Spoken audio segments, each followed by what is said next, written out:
Hey guys, Adam here. Sorry if you hear any background sound. That I just actually had Skyrim paused because I wanted to go ahead and get this review out of the way. Even though it's a couple of days late. Winter's Tale. The fuck did I watch? I mean, I'm serious. I have no idea what the fuck I watched that on Valentine's Day. It was fucking weird. Alright, so I'll just go over the plot. Alright, so Colin Farrell is the child of Russian immigrants who they send to America Moses style. I mean, down an ocean Moses style to New York City. 20 years later, he grows up to have an Irish accent. He's running from Russell Crowe, who's a demon, and he finds a horse that is actually really a dog that can fly. He finds a woman who has consumption, falls in love with her. She's believed to be his miracle, which is to save her.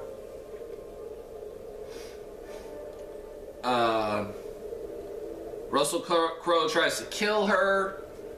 Colin Farrell saves her from him.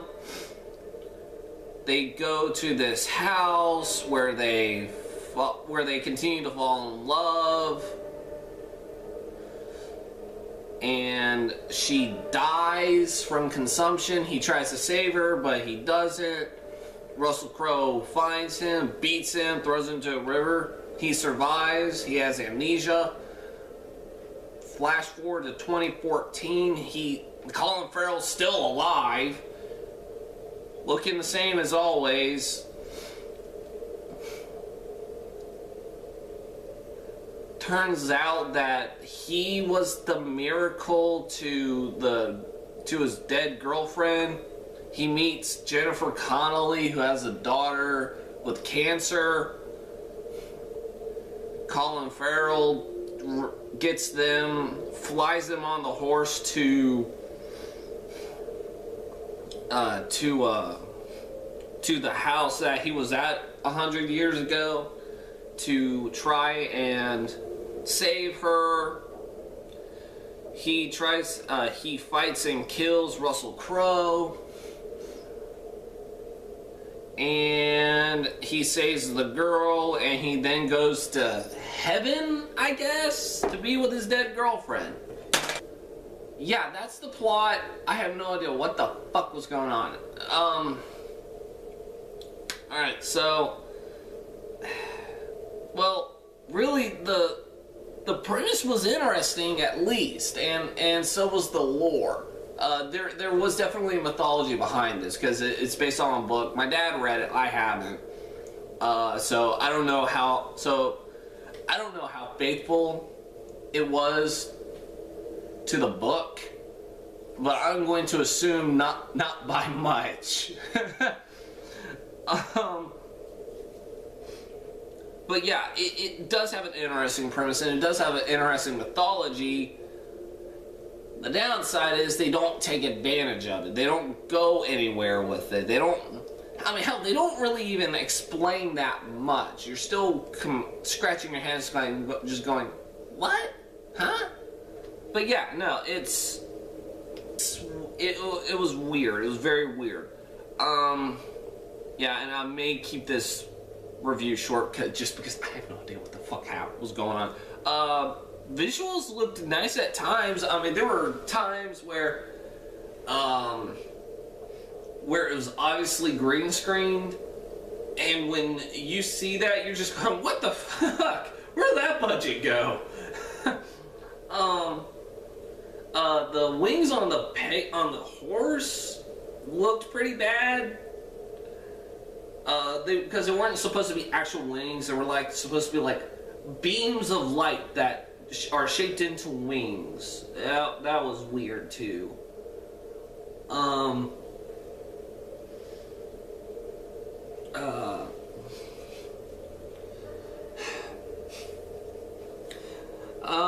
definitely one of the negatives as well was the poor story structure. Like, this movie is supposed to be, this movie looked like a Highlander meets Time Traveler's Wife. But the story, and so you assume like, oh, okay, well maybe the future will be the main plot. The past will be like a series of flashbacks, you know, kind of like in Highlander. It's not. An hour and a half is dedicated to the backstory. When I was giving you that plot, that was the entire movie as it was written. That last 2 minutes of me discussing Jennifer Connelly, that was the main plot in the last 30 seconds, and in the last 30 minutes. That's what that was. This would, I always complained about how Man of Steel had poor story structure. This is worse. Man of Steel had a series of flashbacks that could have been combined into the first 30 minutes of that movie, at least. Add a couple of things and whatnot, or take away a few things. Winter's Tale could have done the exact opposite, where it could have just taken tidbits of the flashback, put it in, and made the plot with Colin Farrell and Jennifer Connelly the main story. And still made it the main story, and added and spent more time to that. But no, they actually they actually made the backstory the main focus for an hour and a half. To where you just completely forget about the fact that this is a movie about a guy who's immortal. Hell, they don't even explain half the shit that goes on. They really don't. And the acting, it's got a good cast. It really does. But the acting is pretty bad in this. William Hurt, I'm not saying much about William Hurt. I think I like him just as much as the next person, but and there are people who complain about his acting a lot. I can't argue with them on this one. I just can't. Because he was definitely just completely and utterly emotionless in this movie. Just a fucking robot, really. He was just like, you look like a crook. I like sand. Okay, he didn't say that. If you're a nerd, you would get that. You would get that. And for all you George Lucas haters, you'd get that too. And I'm not one. Yeah, and speaking of like bad performances, also the characterization, if I'm using that word correctly, I'm probably not, is just confusing as well. Like for instance, people take things like startling information pretty fucking well. Like, I'm not even kidding. Like when Colin Farrell breaks into the house of the sick girl, of William Hurt and the sick girl in New York or in Manhattan, the girl is inside the house trying to get cold because of her consumption. She has to have her body temperature at cold temperatures, otherwise she'll die. Which is how she died, because she was getting banged by Colin Farrell halfway through the movie.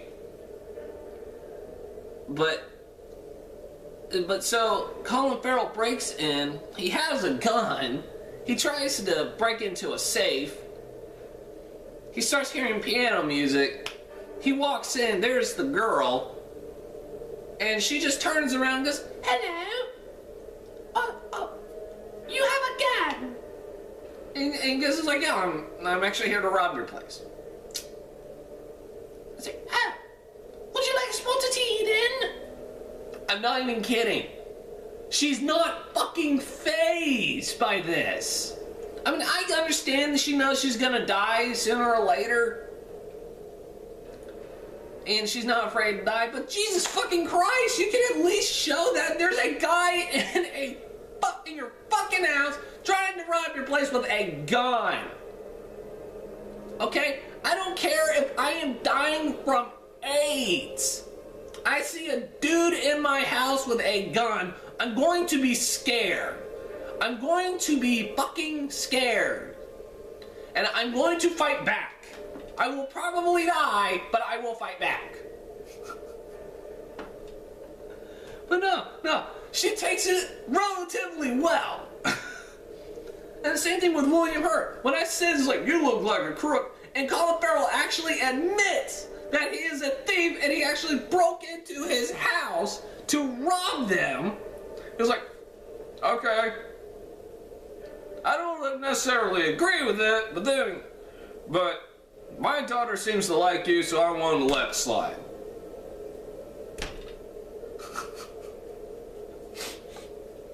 And same thing with Jennifer Connelly. Jennifer Connelly finds out that Colin Farrell is immortal because he sees a picture of him with the dead girlfriend, and she's like, "Oh, is that your grandfather?" "No."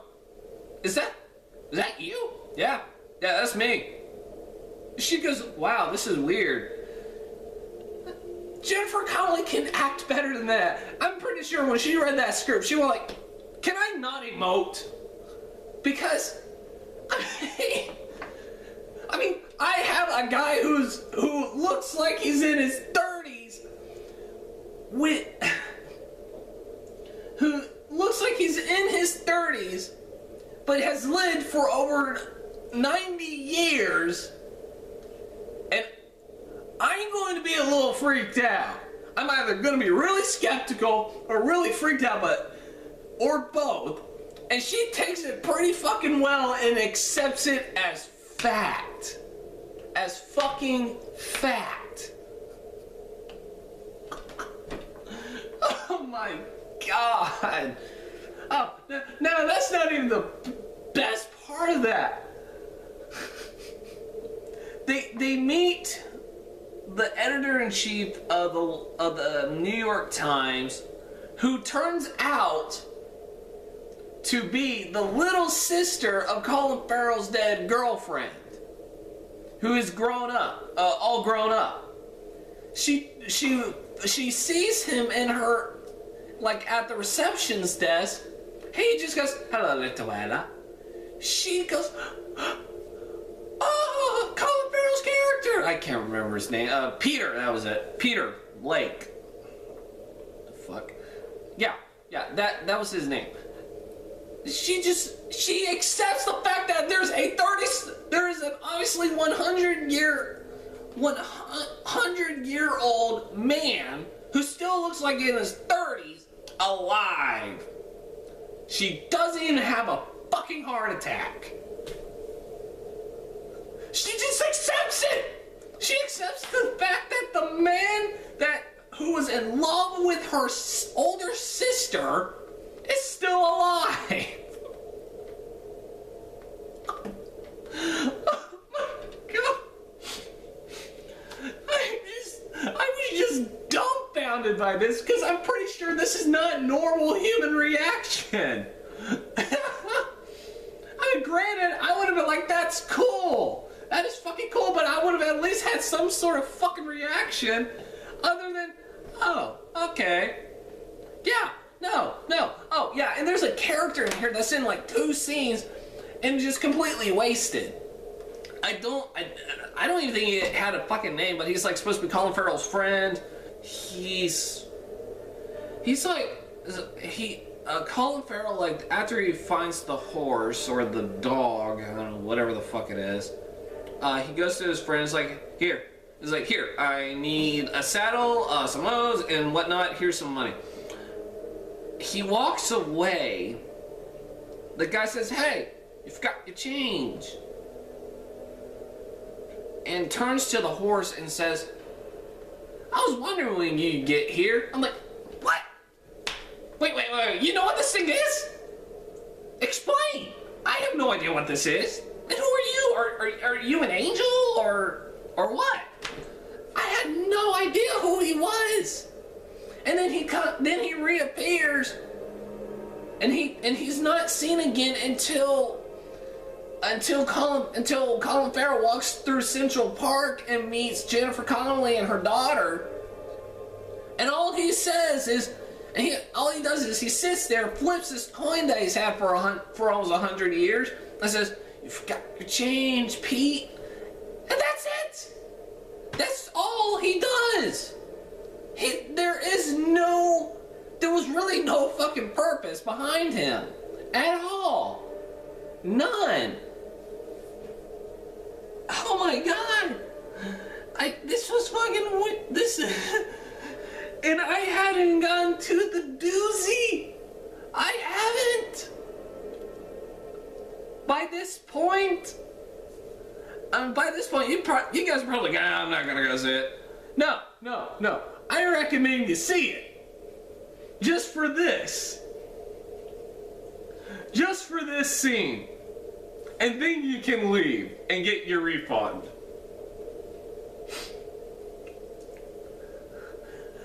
Russell Crowe is a demon, as I said, and he goes to talk to the judge. The judge is Will Smith, wearing modern day attire, earrings in both ears, and a Jimi Hendrix t-shirt. Turns out this judge is Lucifer. Will Smith is the devil in this movie.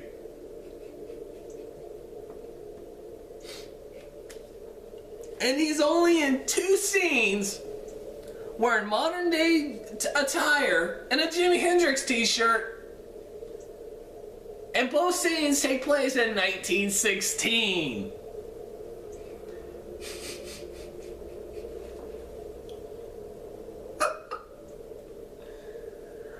I don't think I laughed that hard in a while at something so fucking stupid. It was hilarious. Everyone else is like, oh my god, Will Smith, I'm just going, Will Smith is the devil. Oh my god, that's fucking hilarious. That's how I was. I was laughing my ass off.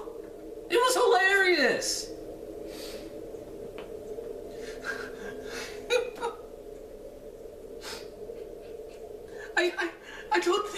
I don't think I ever. That was like the weirdest fucking cameo I've ever seen in my life. It was that great. It was just kind of fucking hard to believe he was the devil. 'Cause it's Will Smith.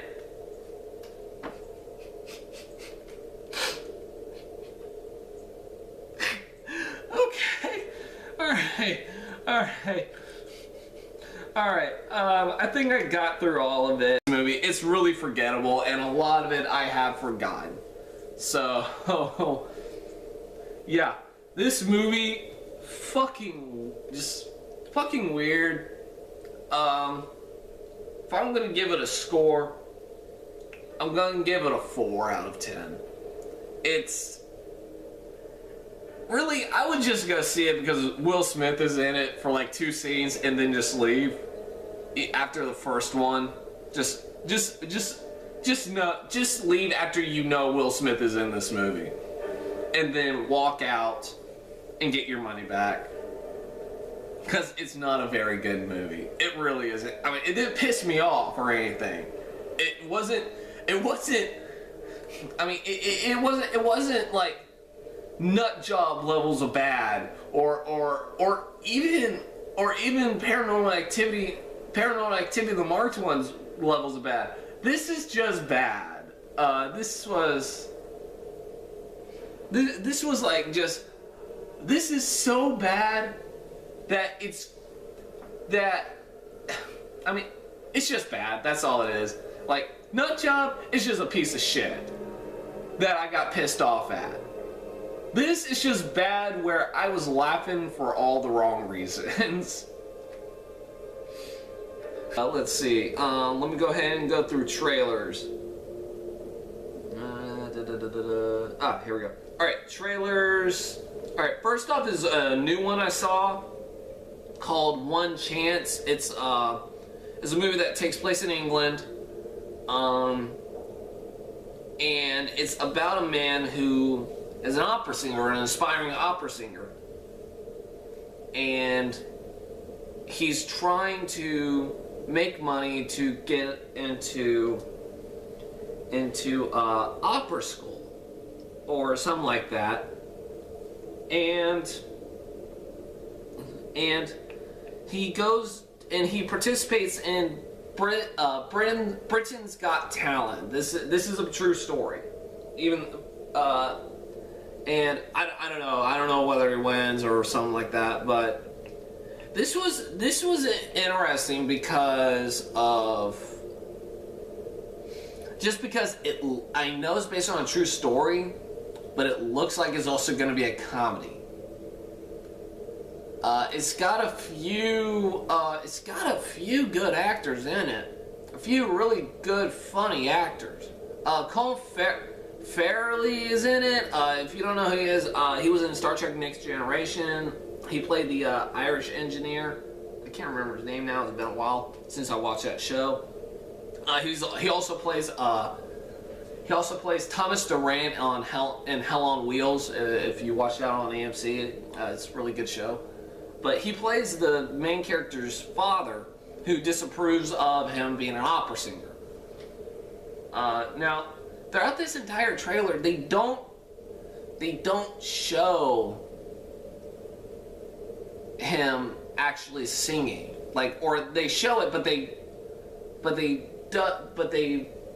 cut the singing out and just put voiceover narration over it, so you don't hear it, which is weird because I'm like, throughout this entire trailer, I'm thinking, okay, maybe the joke is he's actually a terrible singer, but throughout this entire trailer, everyone's just going, oh yeah, you're a magnificent singer, you're a beautiful singer. So I'm like, well then let us hear it. I like to know what he sounds like. But they don't, which is weird. But I don't know. Maybe I'll see it. The next one is another movie that I haven't seen a trailer to. Is a movie I haven't seen a trailer to. And this one looks really interesting. It's called Jupiter Ascending. It's a movie by the Wachowskis. No longer the Wachowski brothers, just the Wachowskis. Basically, it's about a girl played by Mila Kunis, who turns out to be, I guess, an alien princess. And Channing Tatum plays this alien soldier who saves her. And they all live on Jupiter. And so I'm trying to remember the plot. It was actually to me it was kind of vague. But I guess I was just awestruck by the visual effects because it looked really nice. It was actually pretty cool looking. And Sean Bean is in this, so I was expecting maybe someone from Game of Thrones to be in Winter's Tale, because they already played like 2 trailers with Game of Thrones on it. I was expecting Pompeii to be in the line of trailers, but it wasn't. That would have been hilarious.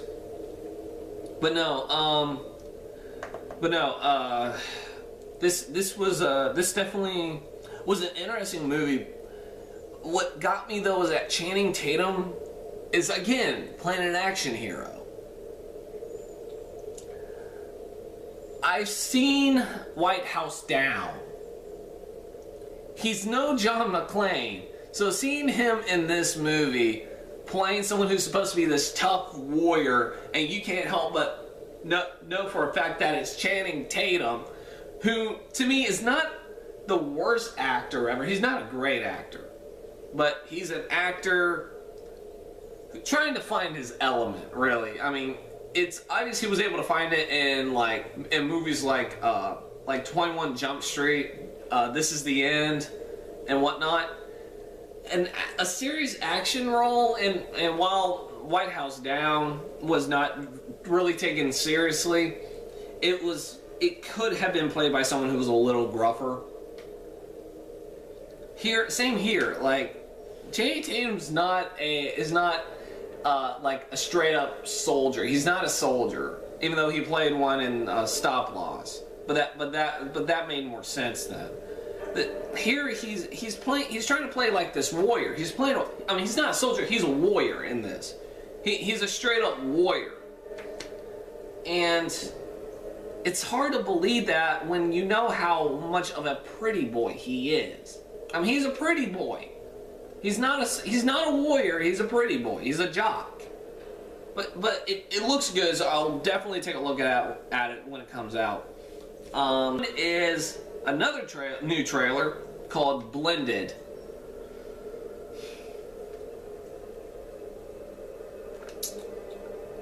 It stars Adam Sandler and Drew Barrymore. Let me tell you something. I don't necessarily have the all-out amount of hatred one would normally have against Adam Sandler, because I do believe he has some talent. I do believe he can be funny, especially his earlier stuff, his earlier stand-up. My two favorite Adam Sandler movies are, of course, Happy Gilmore and Billy Madison. I thought he was funny on SNL. I actually liked him in Hotel Transylvania and Funny People. I thought he was great in those movies. I mean, because he proven to be able to act. He can act. With that said, fuck you, Adam Sandler. Fuck you. I know I'm saying this because Grown Ups 2 beat Pacific Rim in the box office because people were dumb enough to believe that your movie was good? No. And now you come out with this, with your third movie with Drew Barrymore, who I don't even know why she continues to be in these movies with you. What kind of fucking dirt do you have on her? We all know she drank when she was 8. This trailer's fucking stupid. It's about the Adam Sandler and Drew Barrymore going on a first date together, and he's like this fucking asshole. Like, he gives her like the spicy shrimp. It starts burning her mouth. He apparently drinks her beer, this giant mug of beer. It's like, here, have this onion soup. She drinks onion soup, French onion soup. Which, yeah, that's gonna drown out the fucking heat to your shrimp. It's like, he's just this fucking asshole, and he's got 2 daughters. Drew Barrymore's got two sons. They decide separately to go on a trip to Africa. They both persuade their boss, their boss, to send them on this trip. they go on this trip and they surprisingly find each other there. And so for the rest of the movie is basically the usual, what you expect in a fucking Adam Sandler movie. Just stupid humor, juvenile humor that's not fucking funny. I didn't laugh. I was banging my head on the back of the seat in front of me. I probably injured the person that was sitting there, but honestly, I don't give a shit.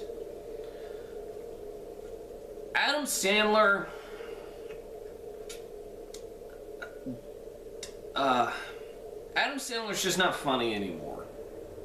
Or at least he's not as funny as he used to be. Like I said, I actually do like funny people. I like Hotel Transylvania. I think that's, I mean, some people hate it. I guess I can understand why, but for me, I like it because it's not a fucking Happy Madison movie like everything else. It doesn't have fucking poop jokes. It doesn't have Adam Sandler being a fucking asshole towards everybody. Here he's a fucking asshole like he usually is. He usually is, like in Grown Ups. Like in like in That's My Boy. In those kinds of movies. I don't mind a main character being an asshole as long as there's something likable about him, but because of the fact that it's fucking Adam Sandler, there is nothing likable about him.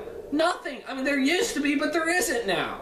But that's usually because he was playing an idiot. Here he's just a fucking asshole. Fuck. See what you did, Adam Sandler? You made my dog run away too. You made me angry and now my dog's running away. I'm sorry. So yeah, that's pretty much it. Winter's Tale, 4 out of 10. See it because of Will Smith, like I said, for the upteenth time. And yeah. This week I got Pompeii in 3D, so I'll go see that. Hopefully that'll be a romantic movie that'll be a little more enjoyable. Oh wait, it's got Paul W.S. Anderson. Oh God, Paul W.S. Anderson is directing that movie. Shit.